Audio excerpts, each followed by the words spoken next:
आप असत आचरण करने में संकोच करें, लेकिन असत आचरणों से कैसे बचा जाता है उन युक्तियों में संकोच मत मांगे। महादेव जी कहते हैं ब्रह्मचर्य अर्थात वीर्य धारण करना महान उत्कृष्ट तप है, भगवत प्रसन्नता का प्रधान हेतु है। इससे बढ़कर कोई तपश्चर्या तीनों लोकों में प्रसिद्ध नहीं है। जो ऊर्ध्वरेता अखंड ब्रह्मचारी है वो पुरुष नहीं, वो साक्षात भगवत स्वरूप महादेव है। इस मार्ग में कोई किसी भी संप्रदाय का हो, किसी भी परंपरा का हो, ब्रह्मचर्य की विशेष आवश्यकता है। जब तक आपके जीवन में ब्रह्मचर्य का संयम नहीं होगा तब तक आपको भगवदानंद की प्राप्ति हो ही नहीं सकती। ये जो हमारा अखंड भजन नहीं होता, जो हमारे हृदय में उत्साह नहीं बढ़ रहा भगवत प्राप्ति का, उसका कारण है ब्रह्मचर्य का नाश। जितना एक कामुक व्यक्ति अंधा होता है उससे बढ़कर कोई अंधा नहीं होता। नेत्र दोनों फूट जाए उसे अंधा नहीं कहते, उसको तो मार्ग नहीं दिखाई देगा। लेकिन जो कामुक पुरुष है, जो मदांध है, जो विषयों में अंधा, उससे ज्यादा अंधा कोई नहीं होता। लोक परलोक सब कुछ नष्ट कर लेता है। ब्रह्मचर्य की अपार महिमा है, परंतु आज हमारे नीच वातावरण में ब्रह्मचर्य को धूल धूसरित किया जा रहा है। ये महापुरुषों के वचन है, बिल्कुल अक्षरशः सत्य है। एकांत में चिंतन मनन करने के बाद आपकी श्रवणेंद्रिय तक पहुंच रही है बात। आज की नीचता, आज का मनोरंजन ब्रह्मचर्य को धूल धूसरित कर रहा है, ब्रह्मचर्य का नाश कर रहा है। कोई समझ ही नहीं रहा कि कितनी बड़ी हम भयानक गलती कर रहे हैं। ये वीर शक्ति हमारे प्रभु की अद्भुत कृपा है। अगर इस पर हम दृष्टि डालें तो आप जिस मार्ग में चलना चाहेंगे उस मार्ग में आपको बहुत बड़ा बल, बहुत बड़ा संबल, बहुत बड़ी सामर्थ्य मिलेगी ब्रह्मचर्य से। ये भगवान की कृपा शक्ति है। जो इसका पतन करते हैं निसंदेह हो किसी योग्य नहीं रह जाते। ब्रह्मचर्य का ह्रास जीवन का नाश अर्थात मृत्यु, संपूर्णतया सत्यनाश, सर्वनाश, मृत्यु, ब्रह्मचर्य नाश, सुख का नाश, आरोग्य का नाश, तेज का नाश, विद्या का नाश, बल का नाश, सामर्थ्य का नाश, स्वातंत्र का नाश, धर्म का नाश, भजन का नाश ब्रह्मचर्य के नाश पर है। यदि आपने ब्रह्मचर्य नष्ट कर दिया तो आप किसी काम के नहीं रह गए। आधार स्तंभ टूट गया तो चाहे जितना सुंदर भवन हो नष्ट हो ही जाता है। धर्मनाश होने से संपूर्णतया नाश माना जाता है। जिसका ब्रह्मचर्य नाश है वो कभी भी धर्म से युक्त नहीं रह सकता। हमारे स्वास्थ्य की संपूर्णतया वृत्तियों को बिगाड़ देने वाली एक चेष्टा है। मरणम बिंदु पातेन जीवनम बिंदु धारणात्। ये भगवान शंकर का अमिट सिद्धांत है कि जो वीर के साथ खिलवाड़ करता है वो साक्षात मृत्यु का वर्ण कर रहा है। जो वीर को रोकता है, धारण करता है, वो अमर है, वो भगवत स्वरूप हो जाता है। ब्रह्मचर्य ही जीवन है और ब्रह्मचर्य का नाश ही महान मृत्यु है। ब्रह्मचर्य ही स्वस्थता है, ब्रह्मचर्य का नाश ही महान रोगों का निमंत्रण है। जो अपने इस जीवन शक्ति, वीर शक्ति को नष्ट करते हैं उनका लक्षण है वो चिड़चिड़े स्वभाव के हो जाते हैं। थोड़ी सी बात में बहुत गर्म हो जाते हैं, दूसरों को अशांत बना देते हैं, खुद अशांत बने रहते हैं। थोड़ी थोड़ी बात में बहुत बड़े अपवित्र कार्य कर बैठते हैं। जिन्हें ब्रह्मचर्य व्रत रखने की बात जिनके जीवन में आए वो महाक्रोधी हो जाते हैं, ईर्ष्यालु हो जाते हैं, पापात्मा बन जाते हैं और घोर विषयों के गुलाम बन जाते हैं। जैसे जैसे उनकी जीवनी शक्ति नष्ट होती वैसे वैसे उनको लगता है कि विषय में सुख और है, इससे नहीं तो इससे, ऐसी वासना बढ़ करके उनकी महादुर्गति हो जाती है। यदि आप अपनी इंद्रियों को नियंत्रित नहीं किए, आपने अपने को संयम में नहीं रखा तो सबसे बड़ी मूर्खता कर रहे हो। आप ठगे गए, अपने आप से आप ठगे गए। सावधान, जिसने अपनी इस जीवनी शक्ति का अपव्यय कर दिया उसका जीवन नष्ट हो जाता है, कुछ भी करने लायक नहीं रहता। वो केवल एक नाटक होता रहता है, अंदर अंदर उसको वही चिंतन चलता रहता है उसी विषय सुख का। और अवसर आने पर ना प्रगट में अवसर ना आया तो चिंतन मात्र से। देखो इस शरीर में कहीं भी वीर की शक्ति की थैली नहीं है, जैसे पित्त की थैली, ऐसे ऐसे अलग अलग, ऐसे कहीं भी कोई कोष नहीं है। कोई ऐसा शरीर में स्थान नहीं है जहां से आज भी डॉक्टर ऑपरेशन करके निकाल सके कि देखो ये वीर शक्ति का स्थान है। हर नस नाड़ी में वो व्याप्त शक्ति है। जब आप मन से संकल्प करते हैं उसी समय वो पूरे शरीर से संचित होकर एकत्रित हो जाती है। उस एकत्रित होने वाली नाड़ी का नाम है मनोवाह। और जिस समय आपने कामता पूर्वक संकल्प, आगे वर्णन आएगा, संकल्प किया उसी समय आप बेकार हो गए। वो भले किसी कारण से बाद में वो शक्ति नष्ट हो, लेकिन बेकार आप उसी समय से हो गए। इसलिए सावधानी पूर्वक गंदे क्रियाएं, गंदे लोगों का संग और गंदे विचारों को अपने अधीन किया जाए। ब्रह्मचर्य के अभाव में हृदय सूखने लगता है। भगवत प्राप्ति की क्या, संसार की उन्नति की भी भावना नहीं रह जाती। लोक परलोक सब उजड़ा हुआ नजर आता है।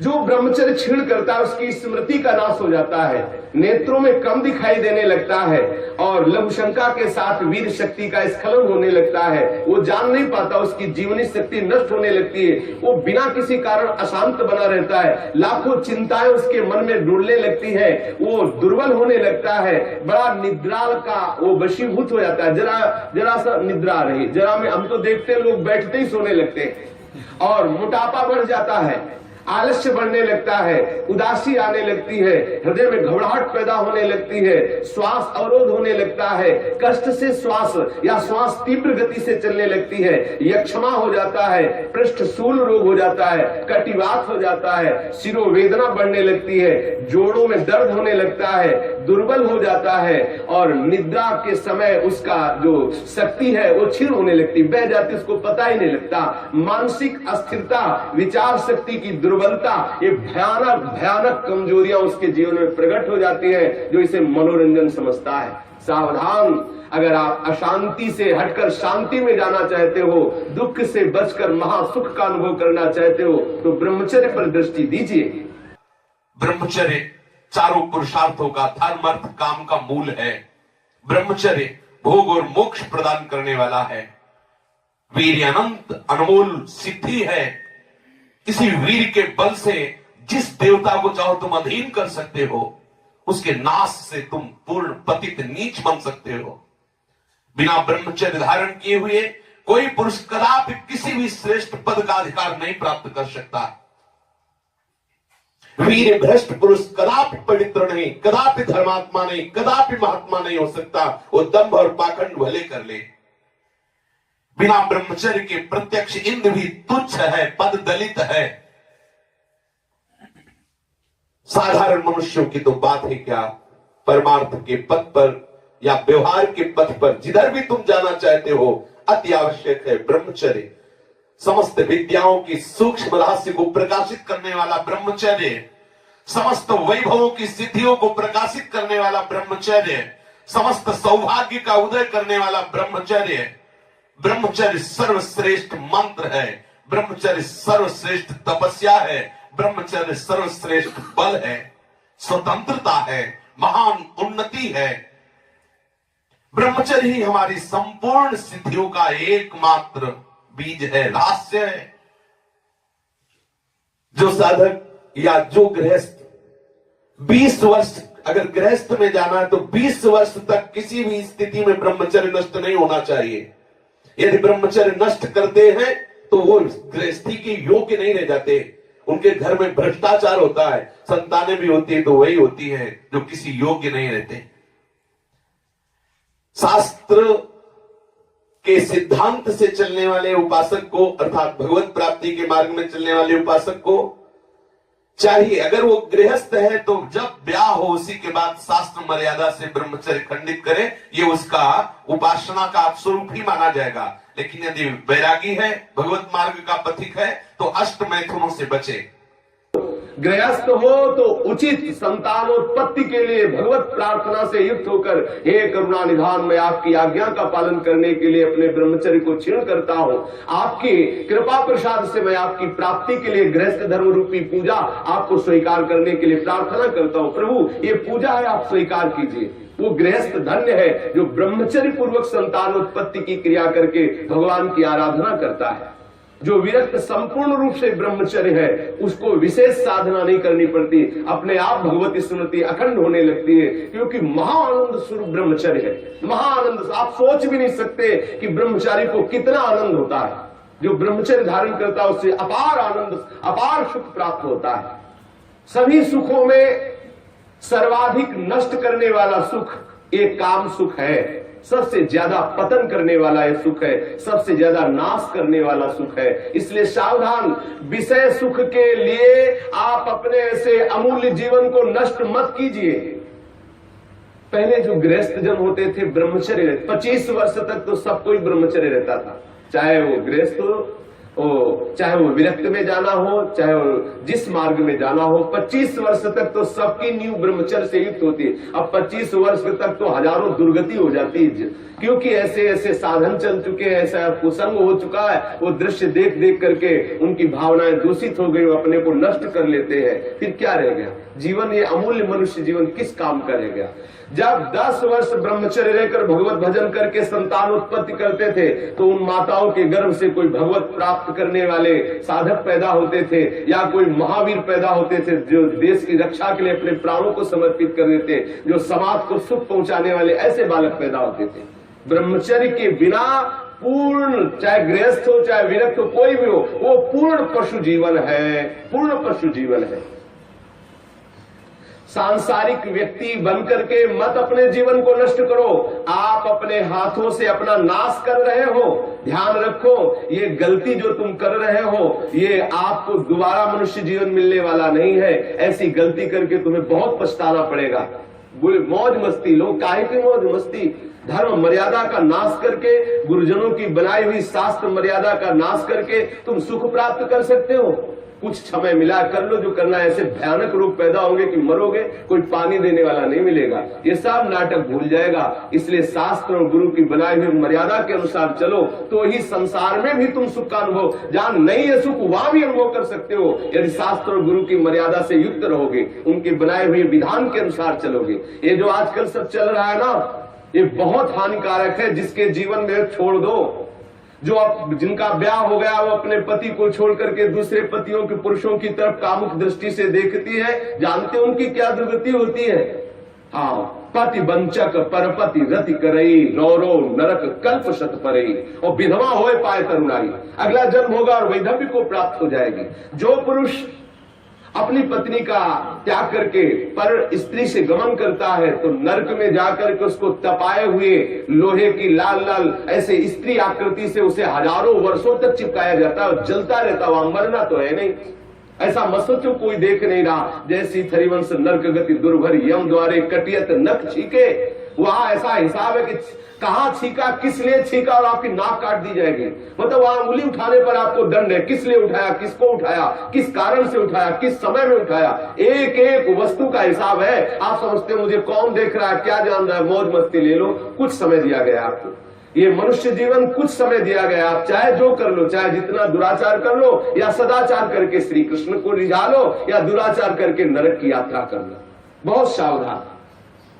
यहां वर्णन कर रहे हैं महापुरुष जन कि जो जीवन में ब्रह्मचर्य शक्ति है, जिसे शुक्र कहते हैं, जिसे वीर शक्ति कहते हैं, इसका जो नाश करता है वो भयानक रोगों से ग्रसित हो जाता है। इसका एक नियम है, गृहस्थ धर्म का नियम है।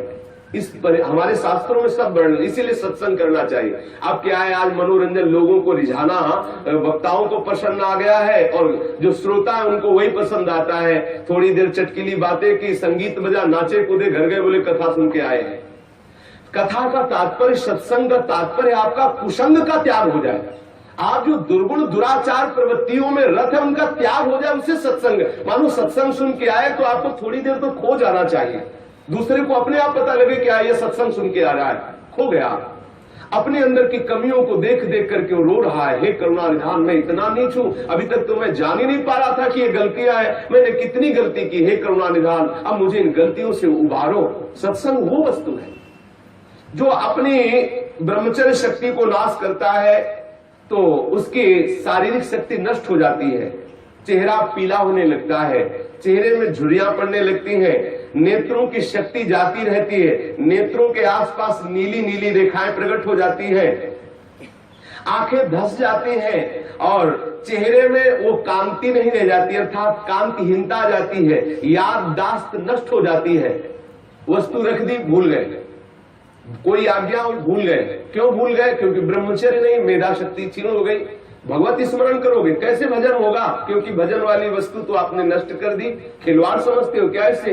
ये मनुष्य जीवन आपको मिला है भगवत प्राप्ति के लिए। सावधान, संतान भी प्रकट होगी तो महावीर और भगवान का प्रेमी महात्मा पैदा होगा यदि आप ब्रह्मचर्य से रहोगे, और कुमारगामी रहोगे तो अप्पू गप्पू पैदा होंगे, फिर जूतों से मारेंगे आपको और बुढ़ापे में पानी नहीं देंगे, सड़ोगे ऐसे पड़े। जो सावधानी पूर्वक इसकी रक्षा नहीं करते उनको